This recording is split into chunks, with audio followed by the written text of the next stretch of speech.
انا كل حاجة وحشة عملتها. الله يبارك في عمرك.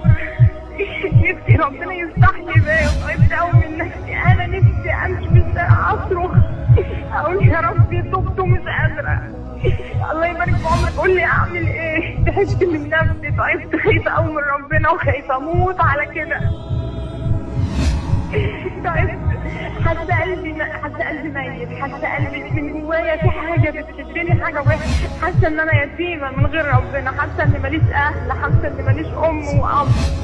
نفسي في ربنا، نفسي اقول يا ربي يا رب سامحني عن كل حاجة عملتها، سامحني عن كل حاجة. نفسي يلحقني بجد يا شيخ. الله يبارك في عمرك. تعبت بجد، نفسي اسجد لربنا واقول يا رب تعبت من نفسي، تعبت قوي بجد والله. الله يبارك في عمرك. نفسي ربنا يتوب عليا، نفسي ربنا يقبلني في الايام اللي احنا فيها. حاسه اني يتيمه وماليش حد. نفسي اقول له يا رب انت ابويا واهلي ودنيتي. قول لي يا شيخ الله يبارك في عمرك، قول لي ربنا يقبلني. انصحك بحاجه يا اختي، ربنا يبارك فيكي، يعني وانت في لحظه الانفعال ديت، لان دي لحظات فتح يا جماعه. لما تيجي تقري ايه وتلاقي دموعك بتنزل في ايه، اوعي تعديها، اقفي هنا، في هنا فتح، ربنا فتح هنا، ما تعديش. لما تيجي تقف تصلي وتلاقي قلبك اتفتح وتلاقي الدموع بتنزل، ما تبطلش صلاه الوقت بقى، في فتح هنا يا جماعه. لما تلاقي ربنا فتح قلبك، دي فتحه الدموع، دي فتحه قلب يا جماعه، ده فتح من فوق 7 سماوات، دي بشرى من فوق 7 سماوات. وما دام ربنا فتح القلب يبقى يفتح ابواب رحمته. انا عايزك تقومي الوقت يا اختي، تقومي الوقت تتوضي لله وتصلي ركعتين، وفي السجود تبكي وتقولي له الكلام اللي انت قلتيه ده.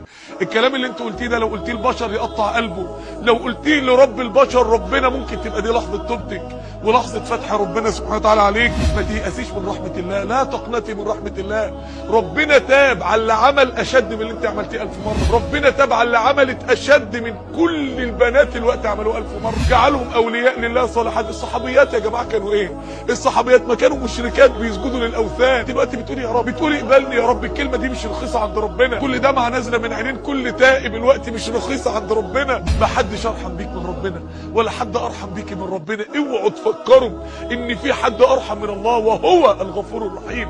هو ما حدش غيره. مش هتعرف الرحمه غير في كنف ربنا، مش هتدوقي الرحمه، مش هتدوقي الرأفه، مش هتدوقي المغفره، مش هتعرفي الكرم غير في كنف ربنا، غير لما ترجعي له، غير لما تقفي على باب. مين الراحمين اصلا؟ امك.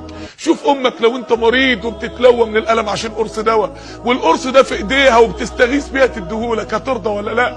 ما بالك برحمه الله لو انت في مشكله وقلت يا رب واستغثت بيه ووقفت على بابه، ارحم الراحمين سبحانه وتعالى. يا اخواني